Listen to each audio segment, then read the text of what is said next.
Most guys spend years training shoulders and still look flat in a t-shirt. And if that's you, it's not because you're lazy. It's because nobody told you the truth about how shoulder growth actually works. So, stay with me for the next few minutes, because what I'm about to share is going to completely change how you train from this point forward. Your shoulders are made up of three heads: the anterior or front delt, the lateral or side delt, and the posterior or rear delt. And here's the brutal truth most fitness influencers won't say out loud. If you're already doing bench press, overhead press, and push-ups, your front delts are already getting hammered. They are not your weak point.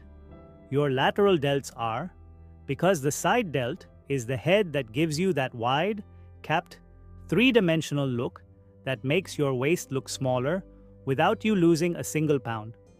And the only way to grow it is through direct, isolated, science-backed lateral raises done correctly. Not the ego-driven chicken wing swinging you see every guy doing in the gym.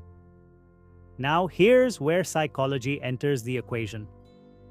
Researchers at the University of São Paulo found that people who visualize muscle contraction during a lift, a technique called the mind-muscle connection, activate up to 22% more muscle fibers compared to people who just go through the motions. So, before you touch a dumbbell, close your eyes for 10 seconds.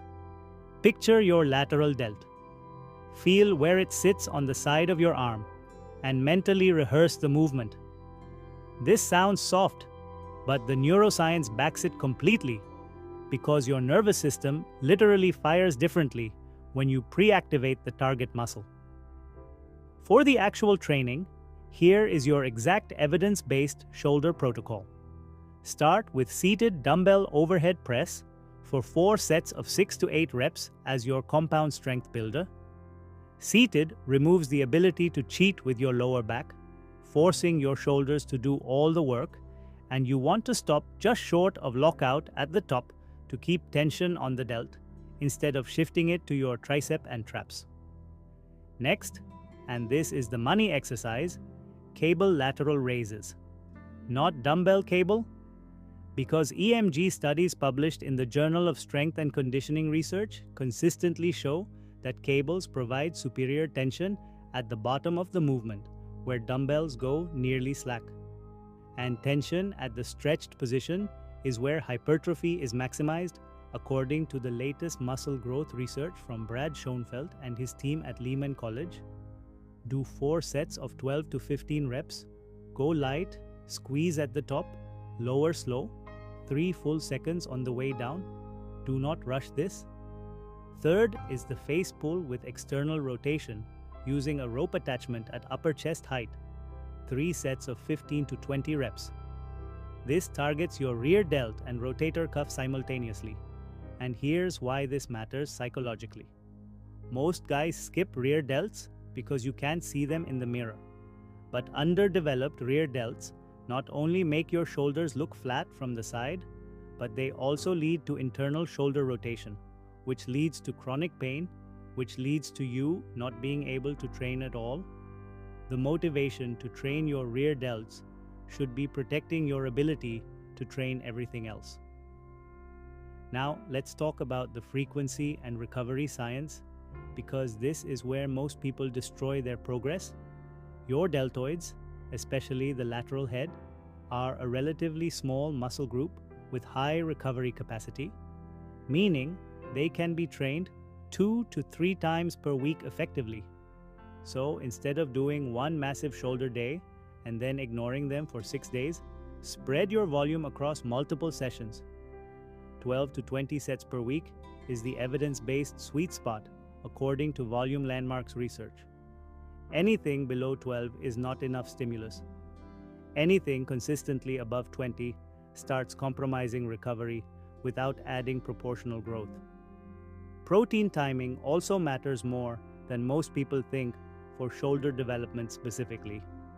Shoulders are trained frequently and in compound movements, so muscle protein synthesis in the delts is triggered multiple times throughout the week, which means you need a consistent protein intake of 0.7 to 1 gram per pound of body weight every single day.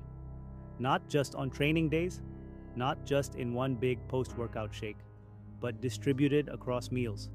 Because leucine threshold, the amino acid trigger for muscle building, needs to be hit multiple times daily to maximize growth. Now, here's the psychological component that nobody is talking about.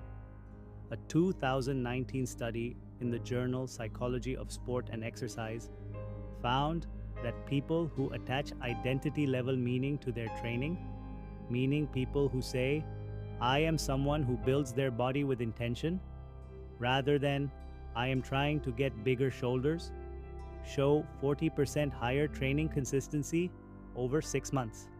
So the next time you're about to skip your shoulder session or rush through your lateral raises, ask yourself not whether you feel motivated, but whether the action is consistent with who you are. Motivation is emotional and fluctuates. Identity is structural and stable. Progressive overload is the non-negotiable driver of all muscle growth, and for shoulders specifically, it means adding either weight, reps, sets, or reducing rest time every single week. Keep a training log, even a notes app on your phone, because what gets tracked gets improved. And your brain's reward circuitry literally releases more dopamine when you record a personal best, which reinforces the behavior and makes it more likely you come back next session. Finally, sleep is where your shoulders actually grow. Not in the gym, not in the kitchen, in deep sleep, specifically during slow wave sleep when growth hormone peaks and muscle protein synthesis accelerates. So if you are sleeping 5 to 6 hours and wondering why your shoulders aren't growing, you now have your answer. Aim for 7 to 9 hours. Keep your room cold, cut screens 45 minutes before bed, and treat sleep like the performance tool it is. Because every set you did in the gym today is only a stimulus, sleep is the response. And without the response, the stimulus means nothing. So go train your shoulders with this protocol for 8 consistent weeks. Track your progress, protect your sleep, eat your protein. Think like someone who builds their body on purpose, and I promise you will look in the mirror and finally see the capped, wide, powerful shoulders you've been working toward.